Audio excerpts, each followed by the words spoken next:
Bien, je crois qu'on va reprendre. Donc, je suis très heureuse d'être ici et de continuer ces échanges sur la santé et sur l'alimentation, qui sont des sujets qui, à titre personnel, me tiennent à cœur. Alors, j'ai pour habitude de me présenter en expliquant que je suis allergique aux produits laitiers. Quand on est français, qu'on habite en France et qu'on ne peut pas manger de beurre, c'est très compliqué. Alors, j'ai contourné ce problème, je pense, en m'intéressant très tôt au régime méditerranéen, au plant-based whole foods diet dont Félicée a parlé ce matin. Et ça a fait naître en tout cas en moi une envie de vraiment consacrer ma carrière à promouvoir une transition et une révolution alimentaire. Donc, ces quelques mots dits, on a compris donc, ce matin avec les interventions de Marion Le Boyer, de Joël Doré et de Félicée Jacquat, les liens entre santé et alimentation ne sont plus à démontrer. Maintenant, une fois qu'on s'est dit ça, ce qui est vraiment important, c'est de comprendre et de trouver des solutions pratiques pour mettre ces connaissances scientifiques et pour mettre toutes ces connaissances scientifiques vraiment qui existent sur les liens entre santé et alimentation en pratique. Et donc, c'est un plaisir pour moi de présenter aujourd'hui Rémi Bonas, qui, avec sa femme Astrid, ont maintenant depuis près de 10 ans, je crois, œuvré justement à faire en sorte qu'on puisse mettre au service des patients et de la population générale des vrais outils en termes de connaissances scientifiques pour permettre de lutter contre des pathologies et d'accompagner ces pathologies grâce à l'alimentation, et qui ont développé, donc avec l'INISEA et avec le Food Administrator de la Deakin University, l'application Food for Mood qu'on vous présente aujourd'hui, qui a pour but vraiment de lutter et d'accompagner en complément de soins traditionnels la dépression à travers une application et des conseils très pratiques. Mais je laisse Rémi qui l'expliquera beaucoup mieux que moi. Merci Judith pour cette introduction. Donc oui, je suis Rémi Bonas. Astrid, mon épouse et cofondatrice de Diet Sensor, est dans la salle. Marc Salomon a pu nous rejoindre, directeur médical. Et grâce à Marc, on a rencontré il y a à peu près un an et demi, Fondation Fondamentale, Marion Le Boyer. Et ça a résonné parce que, pour vous donner juste un petit peu de contexte, Diet Sensor est né d'une histoire familiale, c'est pour ça qu'on l'a monté à deux, du diabète de notre fille, il y a 15 ans. Et en réalité, on s'est tourné vers la science en disant mais que peut faire la science au niveau de la nutrition quand on a un diabète de type 1 et qu'on ne veut pas juste se reposer sur l'insuline, enfin voilà, la glycémie, etc. Mais on mange quand même 3 fois par jour et ça déséquilibre évidemment la glycémie. Et on a vu que la science donnait plein de choses que le public ignorait. Et on a creusé beaucoup. Et à l'époque, je n'étais pas du tout entrepreneur, j'étais dans le conseil en management, et on a voulu essayer de donner accès à des tas de choses qu'on a découvert nous-mêmes, de ce que donnait la science, à un maximum de personnes. Et donc la meilleure manière de le faire, c'était de créer des applications nutritionnelles. On s'est lancé donc en 2015, on a créé une première application pour le diabète, et puis il se trouve qu'on a été primé à OCS de Vegas et qu'on a remporté le Best of Innovation Award et qu'on nous a dit il faut faire plein d'apps parce qu'il y a plein de sujets, quoi. Et voilà. Et aujourd'hui, on est ravis de lancer la 10e en partenariat avec INISEA et Food for Mood, et pardon, la Fondation Fondamentale, donc l'application Food for Mood qui est dans les stores depuis ce matin, iOS et Android, et qui va permettre aux personnes qui ont des troubles dépressifs ou des personnes qui sont sujets à risque, puisqu'on parle de prévention et de gestion de la dépression par la nutrition. Voilà, à ces personnes d'accéder en fait au savoir scientifique. On en a entendu plein de choses ce matin. Moi, j'étais passionné. J'aurais envie de passer des journées entières à relire ces slides et à écouter ça, parce qu'on comprend comment ces choses-là peuvent impacter avec le médicament. On ne va pas remplacer le médicament, mais venir vraiment impacter l'humeur, la santé mentale. Et notre but vraiment dans notre ADN, c'est de le rendre disponible au grand public. Alors je vais prendre la télécommande.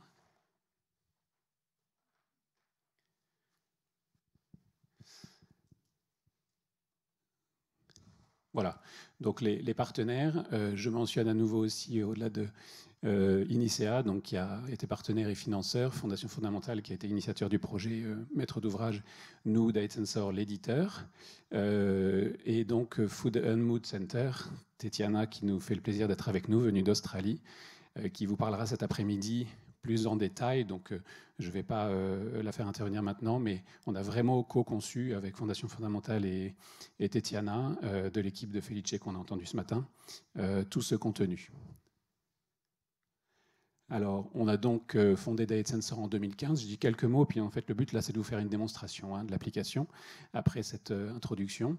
Donc, je vous ai un peu déjà raconté tout ça. Et les applications que nous avons développées, au-delà du diabète, ce sont des applications pour les maladies cardiovasculaires, l'hypertension, l'hypercholestérolémie, la maladie de Nash, qui est un peu méconnue peut-être, mais qui concerne énormément de monde, c'est la stéatose hépatique non alcoolique, ce qu'on appelle aussi la maladie du soda, en gros la maladie du sucre.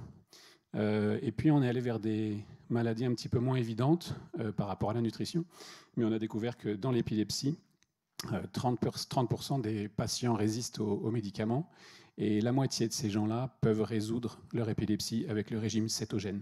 Donc c'est des choses, enfin c'est assez impressionnant de voir que la manière de manger peut même aller jusqu'à régler des problèmes comme l'épilepsie.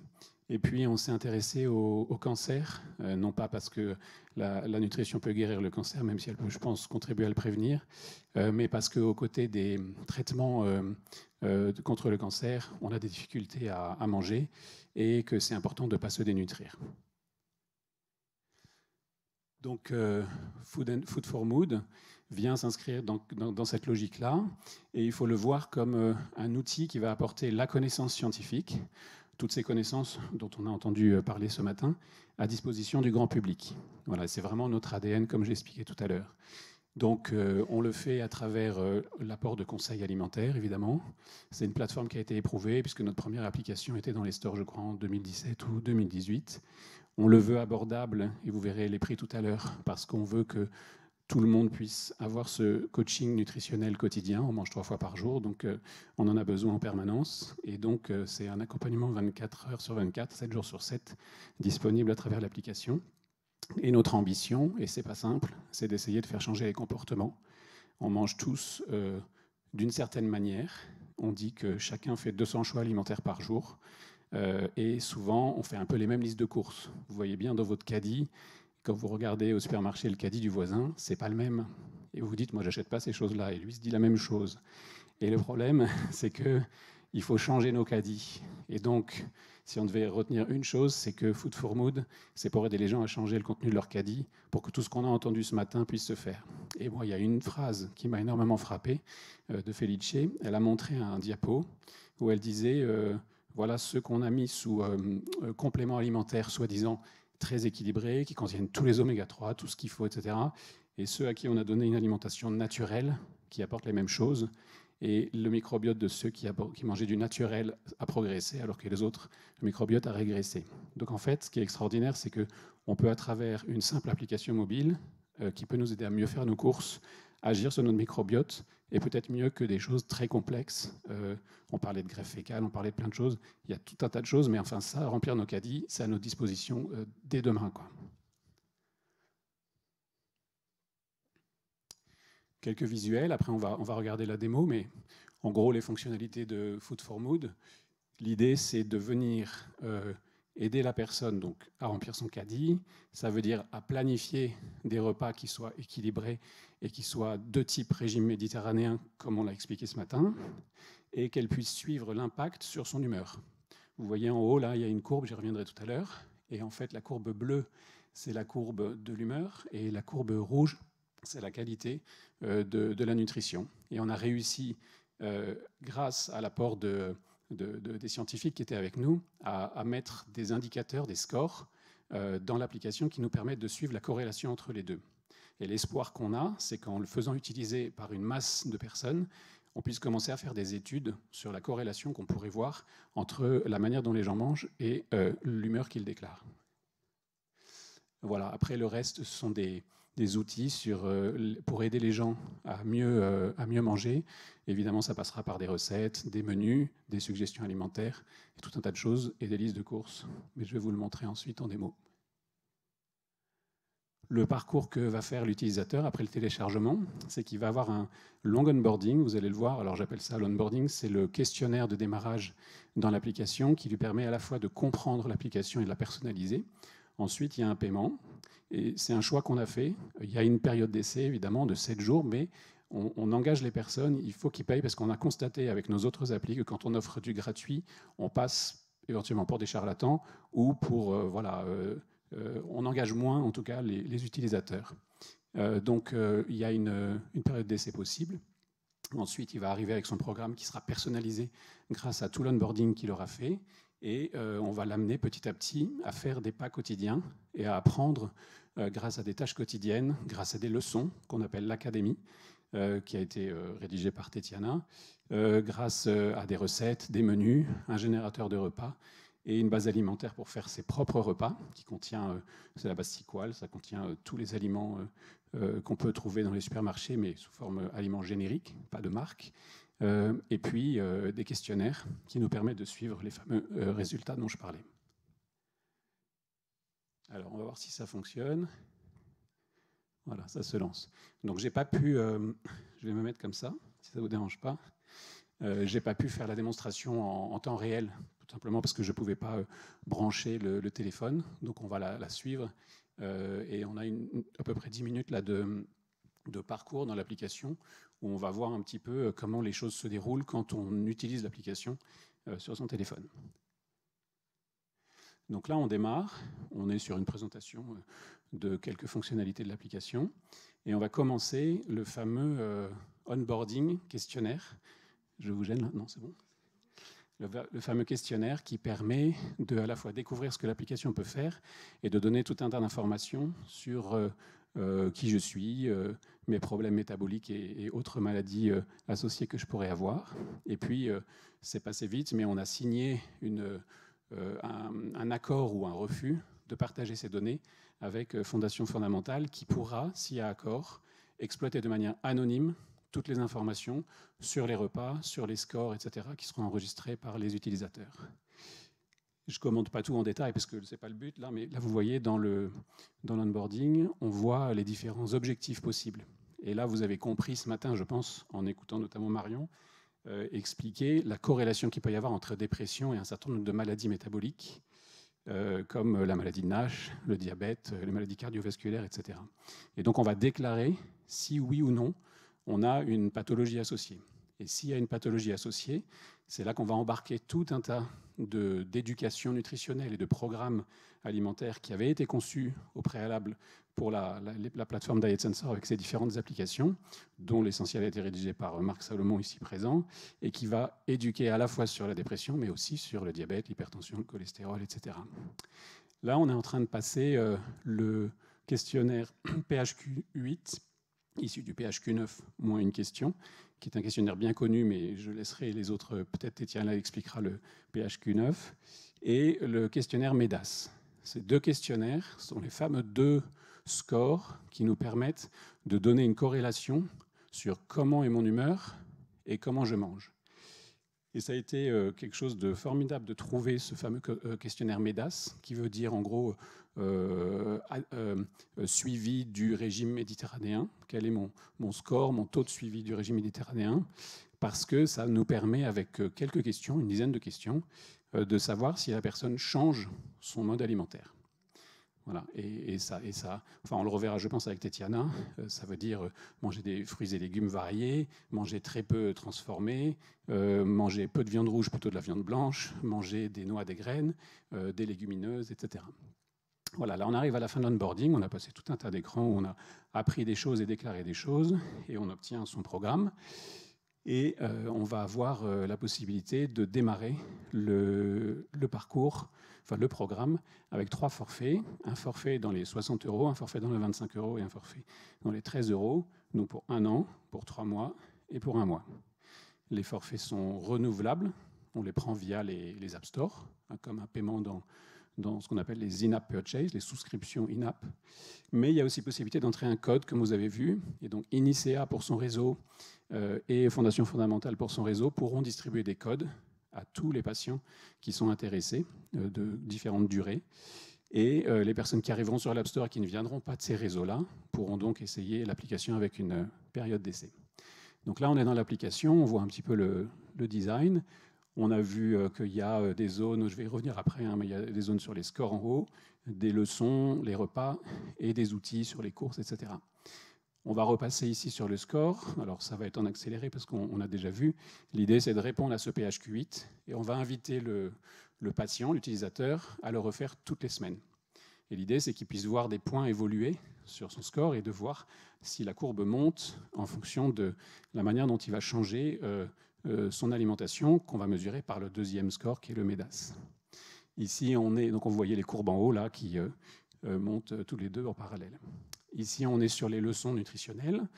Donc là, l'idée, c'est qu'on a une académie dans l'application. Cette académie, elle concerne la dépression, mais aussi, comme on l'a dit, les maladies métaboliques et d'autres sujets. Et l'idée, c'est de venir sortir le contenu scientifique qui a déjà été vulgarisé dans cette académie dans des petites leçons qui sont sous ces formats-là, qui sont très comme des stories Instagram, on va dire, et qui permettent que les gens aient moins à lire, parce qu'on se rend compte que plus on met des tartines à lire, moins les gens lisent. Donc évidemment, ceux d'entre nous qui ne sont pas scientifiques, je pense qu'on n'a pas lu beaucoup d'études scientifiques. Vous savez, écrit en police 6, un peu compliqué. Éventuellement, on lit juste la conclusion et on ne le fait pas. Et pourtant, c'est là que réside tout le savoir. Donc nous, ce qu'on a fait, c'est que depuis 10 ans, on épluche toutes ces études scientifiques et on vient les mettre dans des petites leçons assez courtes dans l'académie, et on vient tirer l'essentiel de ces petites leçons très courtes dans des stories pour digérer, prédigérer les choses et donner ce savoir scientifique. Alors ici, on va aller dans l'académie, mais avant ça, je coche tous les objectifs pour que vous puissiez voir les différents sujets sur lesquels on va mettre du contenu dans l'académie. Voilà, on va aller dans l'académie. Voilà, ça se présente sous forme de petites leçons.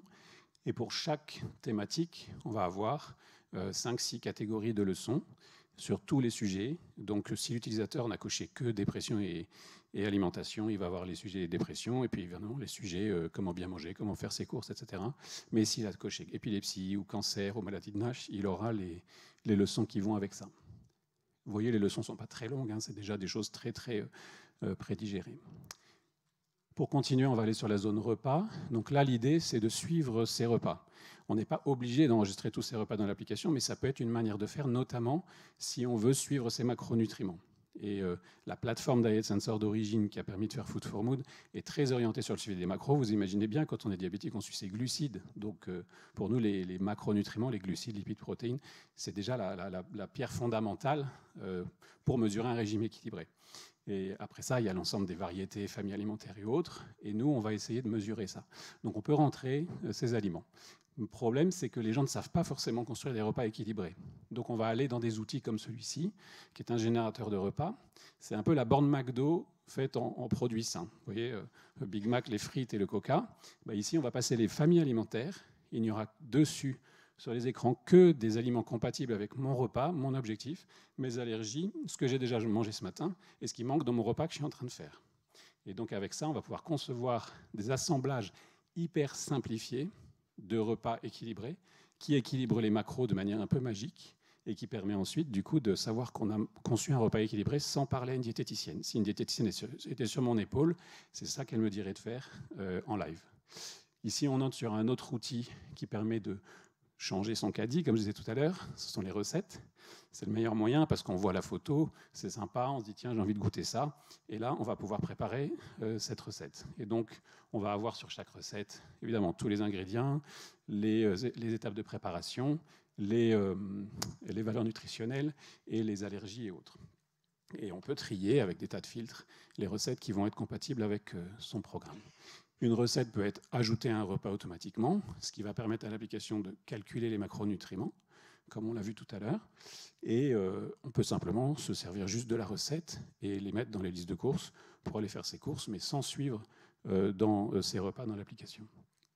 Donc là, on est sur un repas où j'ai mis une première recette et je me suis rendu compte, c'est passé un peu vite là, mais qu'il me manquait des lipides et des glucides. Et j'ai envie de me faire plaisir, je mets une crème caramel que je vais chercher dans l'application et je vais la rajouter. Et j'ai mes indicateurs, je ne viens pas trop dessus, mais vous voyez une courbe, c'est la courbe d'index glycémique global du repas, qui est très utile pour l'anti-inflammatoire. Ici, je suis en train de parcourir différentes recettes et je vais simplement les rajouter à mes listes de courses. Donc vous voyez, c'est hyper simple. Vous avez peut-être déjà utilisé des applis de recettes de ce type-là. On rajoute les recettes aux listes de courses et derrière, on va prendre sa liste de courses et quand on est au supermarché, on va pouvoir cocher ce qu'on a acheté et être sûr de ne rien oublier.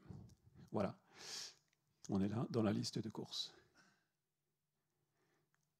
Alors ensuite, on va aller sur les courses non pas celles qu'on a générées à partir des recettes, mais quand je veux concevoir mon caddie, si j'ai envie de changer mes habitudes et de changer un peu le contenu de mon caddie, il y a peut-être une liste d'aliments de base, de régime méditerranéen par exemple, qui sont des aliments que je ne connais pas forcément. Et bien, la liste, la voilà. En fait, si vous demandez à un scientifique de vous dire quels sont les aliments qui vont apporter tout ce qu'il faut en oméga 3, je n'ai pas les termes, et tous les, on va dire, tous les apports nutritifs dont on a besoin, eh bien, ils viennent de cette liste-là. Elle est validée scientifiquement, et on sait que si on mange des choses qui viennent de ça, on va aller dans le bon sens. Voilà. Donc c'est une autre manière de faire avec l'appli. Vous voyez, elle est vraiment multi-usage. Je peux faire avec des recettes, je peux faire mes propres repas, etc. Mais je peux aussi partir simplement de la liste de courses. Et déjà, si on utilise l'appli rien que par ce biais-là, on a moyen de changer son caddie. Après, à chacun de voir ce qu'il va faire avec ses aliments. Voilà. Pour terminer, on n'a pas pu tout voir, mais il y a des menus, il y a des analyses, il y a plein de choses. Mais là, c'est pour vous montrer l'ensemble des programmes qui sont disponibles dans l'application. Ce qu'on a fait en fait avec Marion, Tétiana, tous les scientifiques qui ont bossé là-dessus, c'est de définir quels sont les programmes validés par la science qui sont compatibles avec quel type de pathologie. Diabète, cardiovasculaire, donc hypertension, cholestérol, etc. Et de définir quel programme on propose à qui. Donc la personne, le patient, peut tout à fait passer d'un programme à un autre et décider de commencer avec un programme méditerranéen, mais peut-être ensuite d'aller sur un programme faible en glucides pour mieux gérer son diabète, etc. Et donc ça permet à chacun d'être très souple et d'utiliser l'application, même s'ils veulent pour reprendre de la masse musculaire après une opération. Voilà, avec le suivi des apports énergétiques, on peut faire pas mal de choses. Voilà, j'ai terminé sur la démo. C'est difficile de parler vite en même temps, mais on a réussi. Donc là, je vais passer à la suite. Donc, sur les prix, je reviens un petit peu. Il y a une chose que j'ai envie de dire, c'est qu'une consultation diététicienne, et j'adore les diététiciennes puisqu'on en a dans l'équipe et on bosse avec elles, mais l'idée, c'est qu'une consultation diététicienne, c'est à peu près 60 €, à Paris en tout cas. Et qu'on a voulu que le prix annuel de l'application soit 60 €. Ça veut dire qu'on ne fera évidemment pas le même travail qu'une diététicienne qui a l'interaction, qui va peut-être plus se motiver, ou voilà. Mais pour le prix d'une diététicienne, on a un coaching nutritionnel toute l'année dans sa poche. Après, vous pouvez baisser le prix en prenant des durées un peu moindres, donc de 25 € pour 3 mois ou de 13 € pour 1 mois. Voilà, et pour terminer, on est dans les temps. Fondation fondamentale prévoit 3 niveaux d'études. Une première étude qui serait une étude d'acceptabilité des patients qui commence maintenant. Donc l'application étant sortie, on va la mettre dans la main de patients. Donc on est en train de recruter en partenariat avec le docteur Romain Ray, qui a des associations de patients et qui va nous permettre de tester avec eux comment ils se sentent avec cette application, si ça répond à leurs besoins, etc. La deuxième étude, ce sera une étude observationnelle. Vous savez, au début, je vous ai dit, il y a un petit formulaire où on accepte de partager ces données anonymes. Tous les gens qui auront partagé ces données, on va regarder un petit peu comment, est-ce qu'il y a une corrélation sur les deux courbes, le PHQ-8 et le MEDAS. Est-ce qu'on trouve une corrélation sur certains indicateurs? Et la troisième étude que Fondation Fondamentale aimerait faire, mais il faudra trouver un financement parce que c'est plus cher, c'est de mesurer l'impact de l'usage de la solution sur la dépression des patients. Voilà, je crois que j'en ai terminé. Ouais. Il nous reste 2 minutes, 5 minutes. Est-ce qu'il y a des questions? Oui.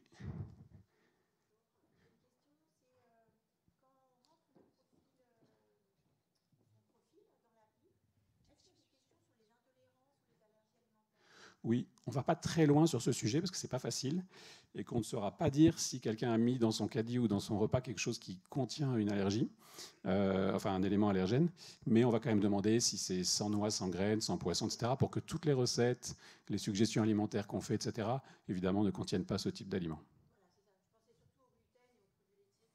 Voilà, sans gluten, voilà. Oui.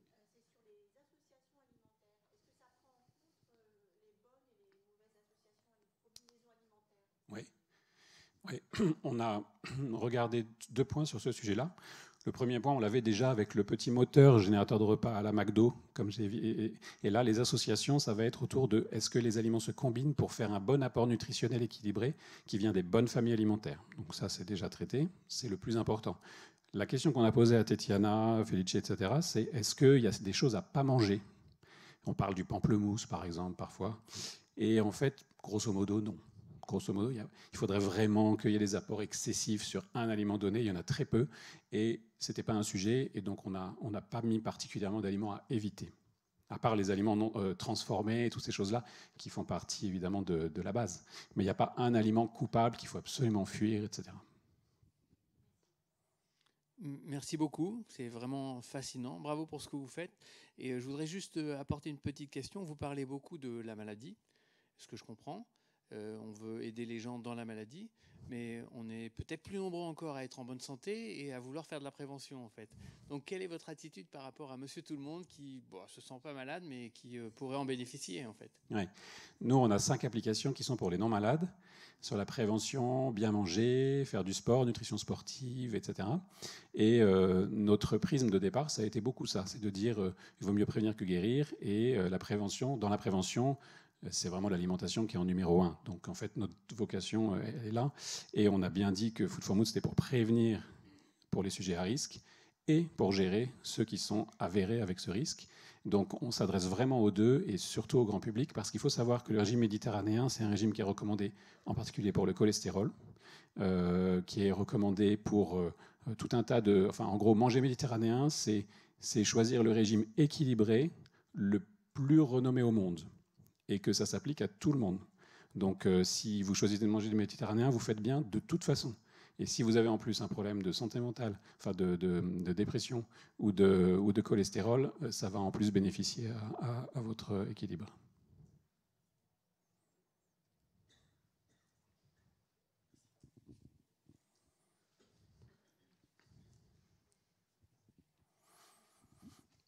Bonjour, merci beaucoup pour votre intervention et vos travaux. Est-ce que vous avez envisagé ultérieurement de combiner éventuellement avec une application sur l'activité physique et sur la prise des médicaments? Parce que pour des patients qui voudraient faire un suivi de leur prise médicamenteuse et de leur alimentation et de leur activité sportive, peut-être que ça fait beaucoup d'avoir 3 applications. Ouais. Le sujet de l'activité physique est déjà un peu inclus, j'en ai pas du tout parlé, mais on peut suivre son activité physique, et nous, à travers le questionnaire de démarrage, on va recommander un certain nombre de séances, et quel type de séances, plutôt cardio ou plutôt musculaire. Et on s'est dit qu'il ne fallait pas trop insister là-dessus dans l'application Food for Mood, parce que quand on est en dépression, on a quand même du mal à bouger, donc on va surtout les inciter à marcher, à sortir, etc. Donc pour l'instant, on n'a pas prévu d'aller beaucoup plus loin sur ce sujet dans l'application Food for Mood, et on a pour l'instant écarté la partie suivi des médicaments, mais pourquoi pas, ça pourrait être un module qui pourrait être ajouté à l'avenir.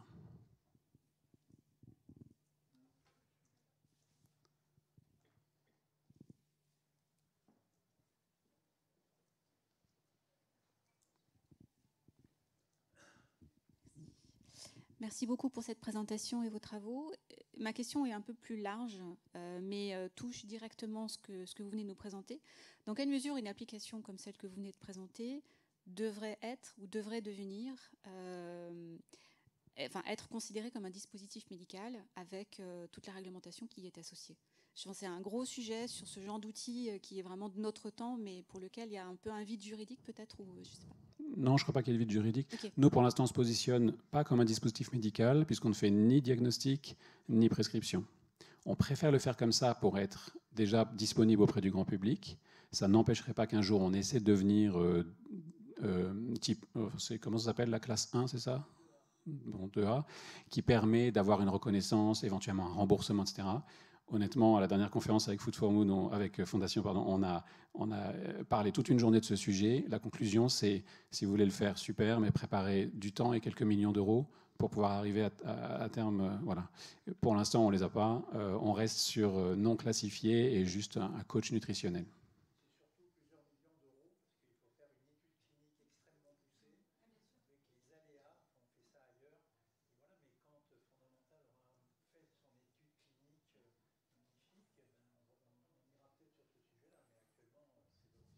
C'est vrai, oui.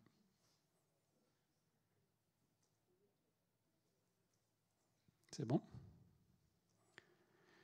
Merci beaucoup pour votre écoute.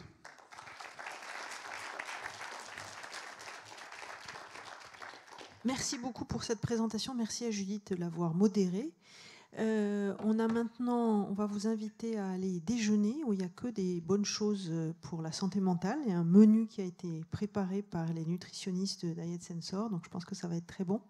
Et pendant ce temps-là, nous, on va rester là avec les journalistes pour faire un petit échange, conférence de presse, et on vous retrouve, je ne sais plus à quelle heure. 14h20. 14h20. Donc à tout à l'heure, bon appétit et boostez bien vos neurones.